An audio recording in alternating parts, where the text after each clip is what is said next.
Oke, assalamualaikum warahmatullahi wabarakatuh. Sekarang kita masuk ke bab terakhir di semester ini ya, pelajaran kimia semester ini. Bab terakhir yang akan kita bahas adalah tentang kesetimbangan kimia. Ya, kesetimbangan kimia itu apa? Mari kita lihat. Oke, sebelum kita bahas tentang kesetimbangan kimia, kita lihat dulu gambar berikut. Ya, kalian tahu ini gambar apa ya? Ini adalah gambar kertas yang sudah dibakar. Kalian pernah melihat kertas dibakar? Ya. Ini pertanyaannya muncul seperti ini. Apakah abu hasil perbakaran kertas dapat diubah kembali menjadi kertas seperti semula? Coba kalian pikirkan, pernah nggak sih kalian ngeliat kertas yang udah dibakar nih, udah gosong, udah jadi abu, bisa nggak balik lagi jadi kertas seperti semula? Nah, ini mau kalian cari di seluruh dunia pun tidak akan ada kertas yang bisa balik ya. Kertas yang sudah dibakar itu nggak bisa balik lagi jadi kertas yang menjadi seperti semula. Nah, ini kenapa sih kayak gini gitu? Kenapa kita bahas ini di kesetimbangan kimia? Karena ternyata reaksi kimia ini terbagi menjadi dua. Ada reaksi yang irreversible dan reaksi yang reversible. Reaksi-reaksi yang selama ini kalian ketahui, ya, kalian bahas itu rata-rata adalah reaksi-reaksi yang irreversible. Apa itu irreversible? Reaksi irreversible ini persamaan reaksinya ditulis dengan satu anak panah ke arah produk atau ke arah kanan seperti ini. Ya, kalian seringnya ngelihat persamaan reaksi, saya buatkan persamaan reaksi pasti panahnya hanya ke kanan aja. Nah, ini maksudnya apa? Nah, ini artinya adalah ya, jadi kimia ini bahasa simbol ya. Ketika kita lihat suatu persamaan reaksi ini menggambarkan reaksi yang betul-betul terjadi di dalamnya gitu. Ada reaksinya, fasanya apa, lalu bereaksi nih, tanda panah ini kan biasanya saya baca adalah bereaksi menjadi ya. Ini ada produk dan fasanya. Lalu nanti kalau ada delta H-nya ya, butuh mau lepas atau membutuhkan berapa banyak kalor di situ. Ini sedangkan tanda panah ini ke kanan ya, kita akan mulai bahas ini reaksi maksudnya tanda panah ini adalah reaksi akan berhenti setelah salah satu atau semua reaktan habis. Lalu produk tidak dapat kembali lagi menjadi reaktan. Jadi reaksinya itu hanya berlangsung satu arah, hanya ke kanan aja. Jadi KOH bereaksi dengan HCl hanya menghasilkan KCl dan H2O, selesai di situ. Sedangkan KCl dan H2O nggak bisa bereaksi lagi dan kembali menjadi KOH serta HCl. Ini maksudnya. Kenapa di sini tanda panahnya hanya satu arah. Ya.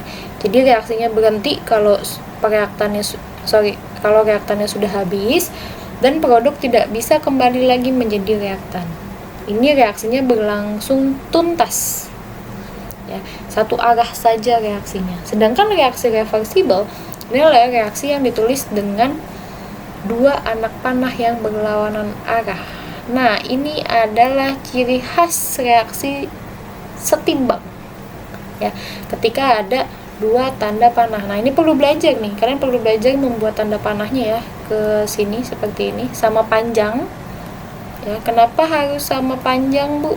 Karena ini menunjukkan bahwa laju reaksi ke kanan dan ke kiri sama. Nanti kita akan bahas itu.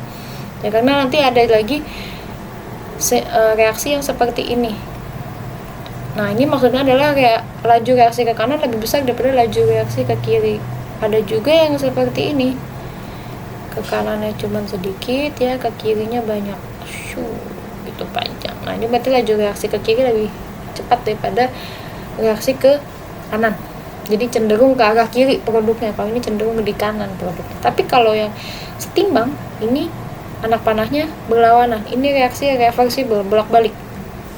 Maka dalam reaksi yang bolak-balik ini, bedanya dengan irreversible adalah reaktan bisa lagi bereaksi membentuk produk. Reaktan pasti ya bereaksi membentuk produk dan produk dapat bereaksi kembali menjadi reaktan.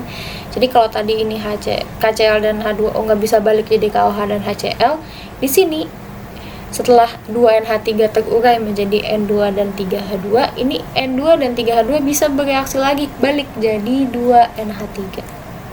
Ya. Nah, makanya kalau di reaksi yang kesetimbangan ini, reaksi setimbang ini nggak ada istilah produk atau reaktan, tapi yang ada adalah kiri dan kanan. Dilihat dari mana? Tinjauannya adalah tanda panah. Ya, jadi kalau ada di kanan tanda panah itu di sisi kanan. Ya, kalau di kiri tanda panah ini sisi kiri, ini kiri, ini kanan. Oke ya, jadi reaksi itu nggak ada dari reaktan ke produk, nggak ada, tapi dari kiri ke kanan atau dari kanan ke kiri. Nanti akan seperti itu. Makanya tadi di atas saya sudah sebutkan ya, ini berarti reaksi ke kanan, laju reaksi ke kanan lebih cepat daripada laju reaksi ke kiri. Sedangkan kalau tanda simbol yang ini si laju reaksi ke kiri lebih cepat daripada laju reaksi ke kanan ya. Ini perbedaannya.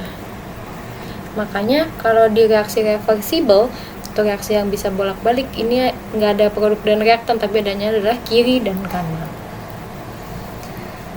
Oke, ini kesetimbangan dinamis pada penguapan air ya. Contohnya misal nih, ada 3 wadah isinya air, 3-tiganya dipanaskan.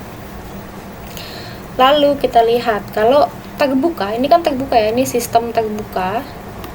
Ini dalam sistem terbuka ini nggak bisa terjadi kesetimbangan. Kenapa? Karena yang sudah menguap, uapnya akan keluar. Ya nggak? Kalau kalian masak air di wadah yang terbuka, pancinya kalian buka, itu airnya lama-lama habis. Kenapa? Karena uapnya langsung ke udara, nggak bisa balik lagi ke dalam panci. Nah, sedangkan kalau kalian tutup pancinya, itu airnya insya Allah aman, nggak kemana-mana di situ. Uapnya turun lagi jadi air lagi, nanti terjadi pengembunan lagi. Nah, ini tadi yang saya bahas. Ada reaksi yang bolak-balik, tapi panahnya tidak sama panjang. Kenapa? Ini juga belum terjadi kesetimbangan nih di sini. Karena laju penguapan lebih besar daripada laju pengembunan. Nih ya, laju pengembunan pendek nih, cuman segini, sedangkan laju penguapan segini. Berarti laju penguapannya lebih besar daripada laju pengembunan. Seperti itu. Nah, sedangkan di yang ketiga ini ya, ini saya nomor 1, 2, dan akhirnya nomor 3. Nah, di wadah yang ketiga ini baru terjadi kesetimbangan. Kenapa? Karena laju penguapannya sama dengan laju pengembunan. Makanya simbol dari reaksi kesetimbangan adalah seperti ini. Bisa juga begini ya, nggak masalah mau kanan di atas, kiri di atas, nggak masalah, ini sama aja. Yang penting panahnya bolak-balik ya, panahnya berlawanan arah dan sama panjang di situ. Oke, lalu ini adalah syarat terjadinya reaksi setimbang. Yang pertama, reaksinya bolak-balik atau reaksi reversibel. Dalam keadaan setimbang nih terjadi reaksi dalam 2 arah, ke kiri dan ke kanan. Lalu dalam sistem yang tertutup ya, supaya nggak ada zat-zat hasil reaksi yang meninggalkan sistem, jadi tetap di situ-situ aja. Dan yang ketiga adalah bersifat dinamis. Maksudnya dinamis apa? Maksudnya adalah secara mikroskopis ya, kita kan nggak bisa lihat. Kalau makroskopis kita bisa lihat, kalau mikroskopis kita nggak bisa lihat. Nah, secara mikroskopis ini reaksinya berlangsung terus-menerus dalam 2 arah, dengan laju reaksi pembentukan sama dengan laju reaksi penguraian ya. Laju reaksi ke kanan sama dengan laju reaksi ke kiri. Nah, ini adalah syarat dari terjadinya reaksi yang setimbang. 3 syarat ini silahkan kalian catat dan diingat baik-baik, jangan sampai lupa, karena nanti apakah akan terjadi kesetimbangan atau enggak, syaratnya adalah 3 hal ini. Kalau tidak ada salah satu, berarti tidak bisa terjadi kesetimbangan di dalam sistem tersebut. Oke, selanjutnya ini adalah grafik perubahan laju reaksi ya. Kesetimbangan ini tercapai pada saat V1 sama dengan V2. Di saat laju ke kanan sama dengan laju ke kiri baru terjadi kesetimbangan ya. Jadi kesetimbangan adalah ketika V ke kanan sama dengan V ke kiri. Itu adalah keadaan setimbang. Jadi kalian bisa catat ya. Selanjutnya nah ini ya. Nah, ini konsentrasi bisa berbeda dalam kesetimbangan, tidak harus konsentrasinya sama, tapi yang penting adalah laju ke kiri sama dengan laju ke kanan. Oke. Ya, di situ dulu, nanti saya potong untuk kesetimbangan homogen dan kesetimbangan heterogen ya, karena waktunya tidak cukup. Ini nanti saya jelaskan lagi tentang grafik ini. Oke, saya tutup dulu. Assalamualaikum warahmatullahi wabarakatuh.